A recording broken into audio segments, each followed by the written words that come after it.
If you don't know this individual, just go on Vlad, go on DJ Vlad TV. Go watch the interview by BTB Savage. Cause if you don't know who the hell it is, go watch that and then come back, or watch this and then go over there to understand the story. Actually, yeah, watch this and go over there, man. Shit, that motherfucker gonna give you shit. You get a little shine. But anyways, what's happening? It's K.A. K is so good he sleep with a cut up control on the tongue. Now we're gonna go monotone cough. You heard me? For these little shits, I'm not really gonna do jokes. I'm gonna just spit to y'all a little bit.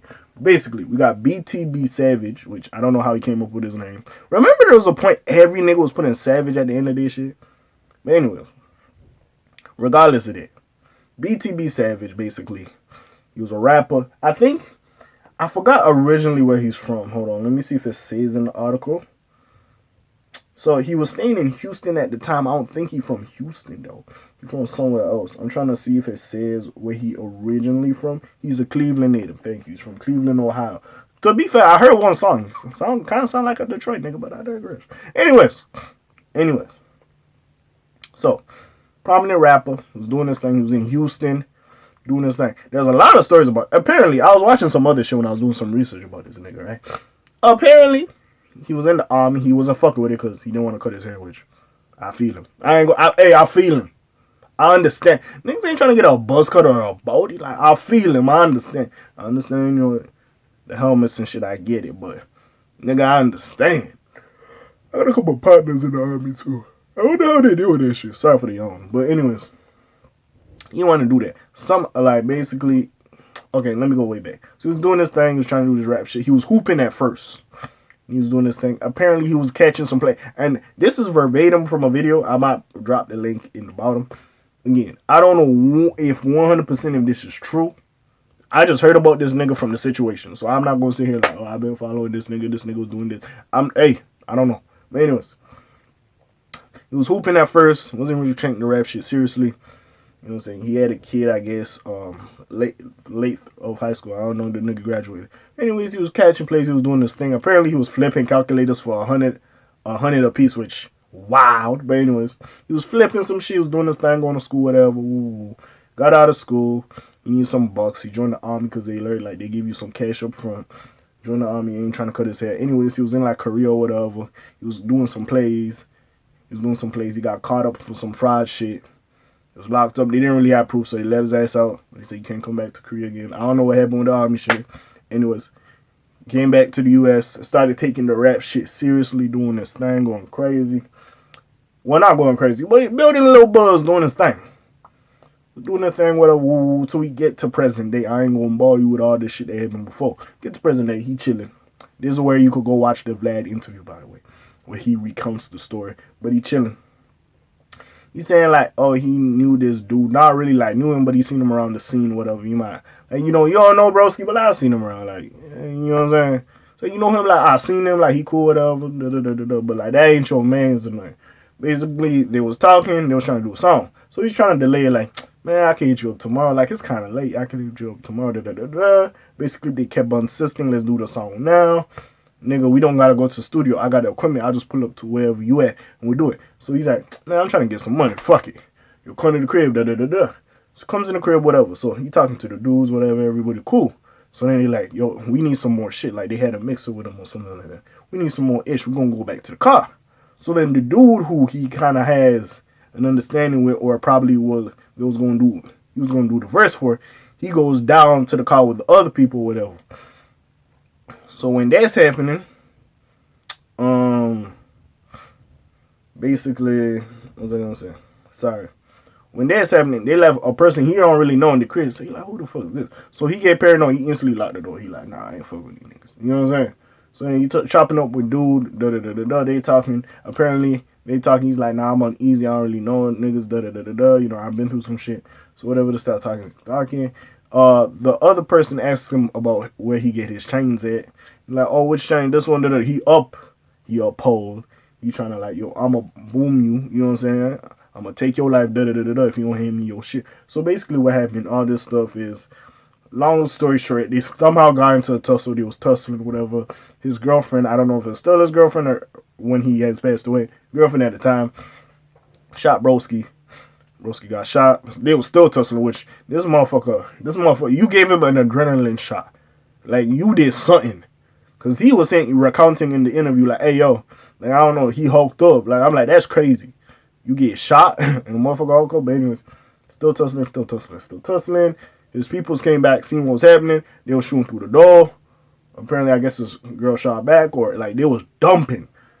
And whatever have you. It was doing the thing. Basically, they still didn't get in. And at that point, I gotta wonder, if I'm dumping through a nigga door, at that point, that shit weak at that point. Nigga, I just gotta do one kick. It ain't gotta be the strongest. It could be a toe punt. That shit falling down. But besides that, still tussling. Basically, they start tussling. They somehow get to the couch or whatever. She tried to shoot him again. She shoot bro in the elbow. His shit dangling, whatever. Woo.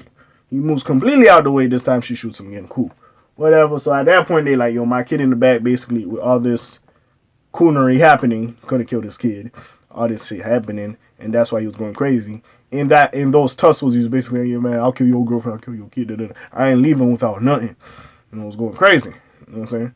Which, hey, at some point, and I hate to say it, for all y'all in the streets and doing shit, you need a motherfucker like that who's gonna really put his life on the line for this shit. But anyways, that happens. Basically, he gets the one up on him finally. They try to leave, whatever. Apparently, dude is still crawling. He's trying. I guess at that point, they were still tussling a little bit. Like he says in the story, like he dove on him to try to make him chill because he was going for the gun, or he still had a gun. I forgot exactly. Basically, he got to the point. I guess the gun was empty. Then he started coming. He's like, hey man, like I got a family too, bro. Like da da da da da. Whatever, right? It was what it was.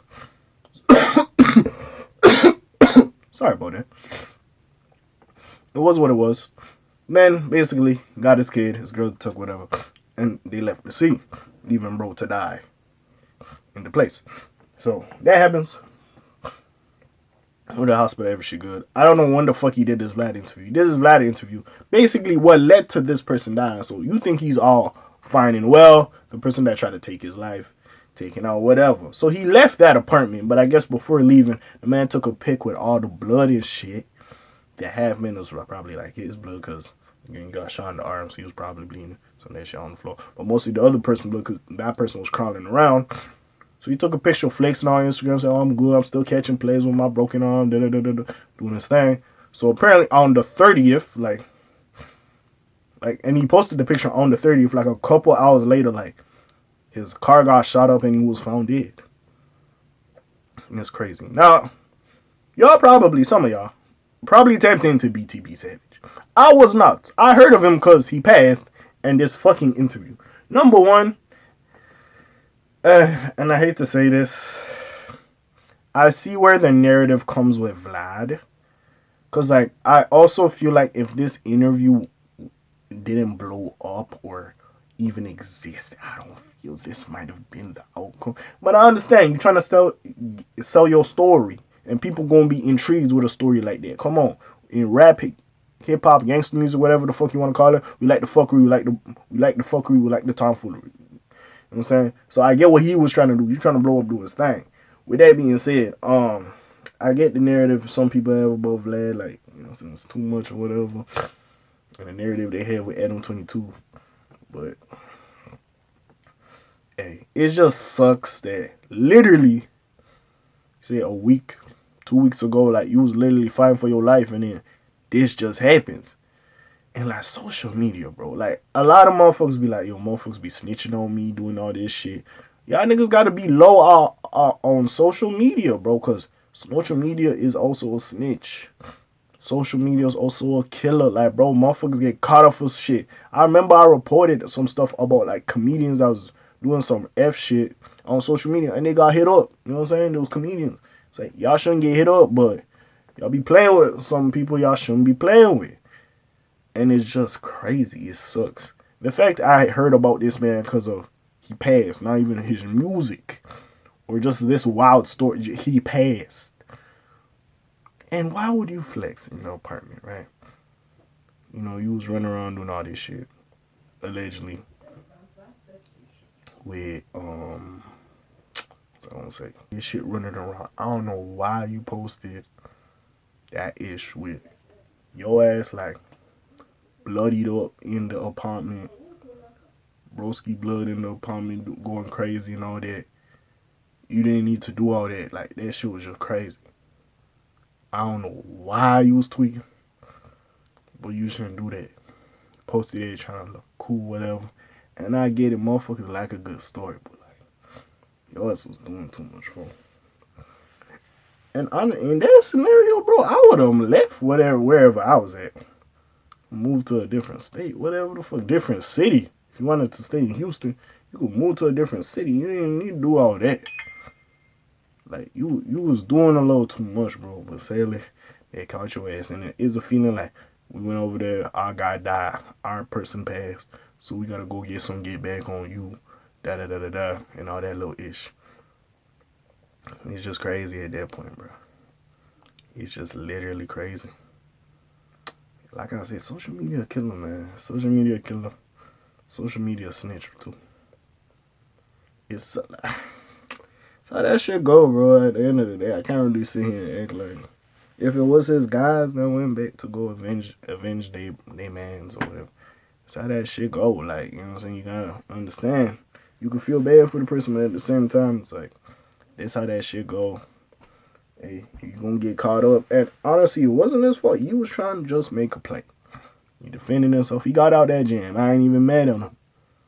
Like, yo, that flexing afterward, bro. You should have just kept it cool. Move to your little spot. Keep grinding with your music. Move out the city or whatever. And that's it, bro. Like, kept it pushing. Keep catching your plays. And that's it. You know what I'm saying? But, fuck me. That shit was just sad as hell. That shit was sad as hell. So all I really gotta say is, hey, my condolences to BTB Savage, his friends, his fans, his family. I don't know if he's still with that girl, but she a rider, she loyal. Respect to her. I know he got a son. He's talking about his son, so he's crazy. I'm glad he didn't have to see that ordeal. Shit, that shit crazy, especially at a young age. And bro, that's all I. Motherfuckers just gotta smarten up a little bit, man. Not everything a viral moment. You know what I'm saying? Not everything a viral moment, but I get it at the same time. He was really trying to promote his shit. You know what I'm saying? So, trying to come up and low-key, this story, if he came with some fire-ass music or some like hard-hitting, like real-ass music, motherfuckers would fuck with it. You would have been out of here. Let's not act like that would have happened. Man, all I really gotta say is RIP. RIP, bro, man. But yeah. So it's a lot of cats get gone, bro, before they time to shine is here. So you gotta be happy your ass is still here shining. Whichever aspect that is. It could be small, whatever. And I ain't even talking about entertainment. Just in your everyday. But yeah, that's all I really gotta say. But besides that, man, it's been your friendly neighborhood K.A. signing off for today. Slimes on peace, y'all, gang. Aye.